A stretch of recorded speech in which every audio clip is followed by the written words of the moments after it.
Jadi kalau misalnya istrinya melakukan dosa, dosanya pun juga ditanggung Nah, suami. Tentu saja, setiap dosa istri itu dosa suami. Sekecil apapun. Sekecil apapun. walaupun yang nggak diketahui oleh suaminya. Walaupun nggak diketahui, iya. Karena gini ceritanya.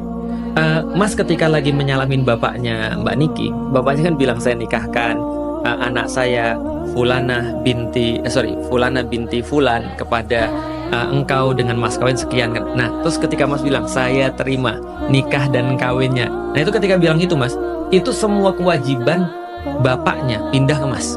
Wah, enak banget jadi istri ya. Dunia dan akhiratnya ditanggung penuh oleh suami. Namun, apakah benar demikian? Bagaimana jika si istri berdosa pada suami, durhaka pada suaminya? Apakah dosa tersebut juga ditanggungkan pada suami? Jawabannya adalah tidak. Tidak semua dosa istri ditanggungkan pada suaminya. Ada beberapa ketentuan dari dosa yang hanya ditanggung sendiri oleh istri. Bahkan, dosa tersebut akan semakin berat dan berlipat ganda. Dan itulah yang menyebabkan wanita sebagai penduduk mayoritas di neraka. Sebagaimana sabda Nabi yang diriwayatkan Imam Al-Bukhari dan Muslim, aku diperlihatkan di surga. Aku melihat kebanyakan penghuninya adalah kaum fakir. Lalu aku diperlihatkan neraka. Aku melihat kebanyakan penghuninya adalah para perempuan. Lantas, dosa apa saja yang hanya ditanggung sendiri oleh istri?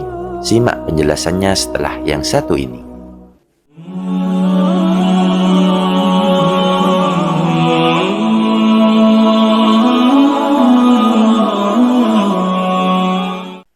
Assalamualaikum warahmatullahi wabarakatuh.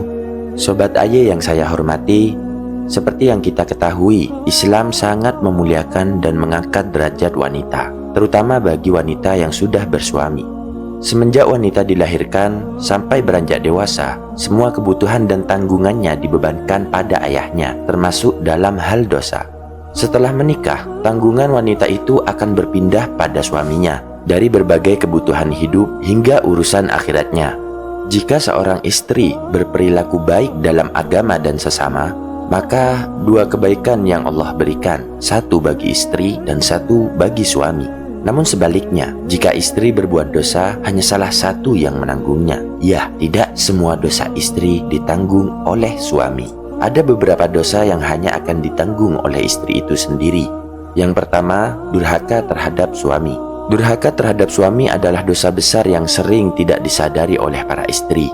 Dalam Islam, kedudukan suami sangat mulia karena ia adalah pemimpin dalam rumah tangga. Durhaka di sini bisa berupa hal-hal seperti menolak ajakan suami tanpa alasan syar'i, membantah perkataan suami dengan nada tinggi, atau bahkan berkata kasar kepadanya. Dalam Quran Surah Ar-Rum ayat 21, Allah berfirman yang artinya, dan di antara tanda-tanda kekuasaannya ialah dia menciptakan untukmu istri-istri dari jenismu sendiri, supaya kamu cenderung dan merasa tentram kepadanya, dan dijadikannya di antara kamu rasa kasih sayang. Sesungguhnya yang demikian itu benar-benar terdapat tanda-tanda bagi kaum yang berfikir.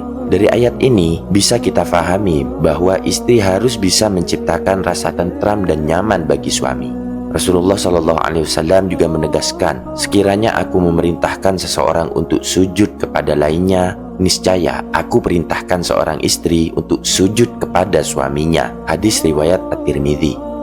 Dosa yang kedua yang tidak ditanggung oleh suami adalah meninggalkan ibadah wajib atau meninggalkan syariat Islam.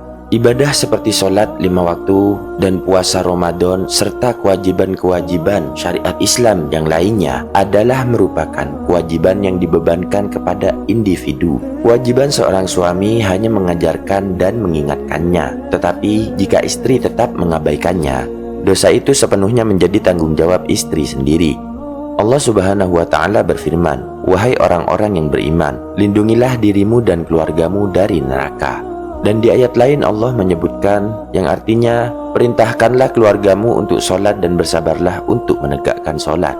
Jadi sebagai istri jangan pernah meremehkan kewajiban ini. Selain merupakan kewajiban individu, ibadah juga menjadi sumber keberkahan dalam keluarga. 3. Melakukan sesuatu tanpa izin suami. Yang terakhir ini merupakan hal yang remeh dan paling sering dilakukan oleh kebanyakan istri, terutama hal-hal yang melibatkan keluar rumah, mengizinkan orang lain masuk ke rumah, atau berinteraksi dengan orang lain yang bukan muhrim.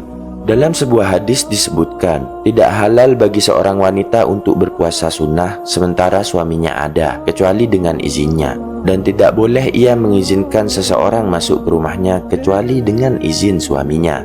Hadis riwayat Bukhari dan Muslim. Tindakan seperti keluar rumah tanpa izin, bertemu orang asing yang bukan muhrim, atau bahkan menggunakan uang pemberian suami untuk hal-hal yang tidak diperlukan, semuanya termasuk dalam kategori ini. Contohnya berteman dan berinteraksi dengan non-muhrim di media sosial, atau belanja baju atau aksesoris yang berlebihan.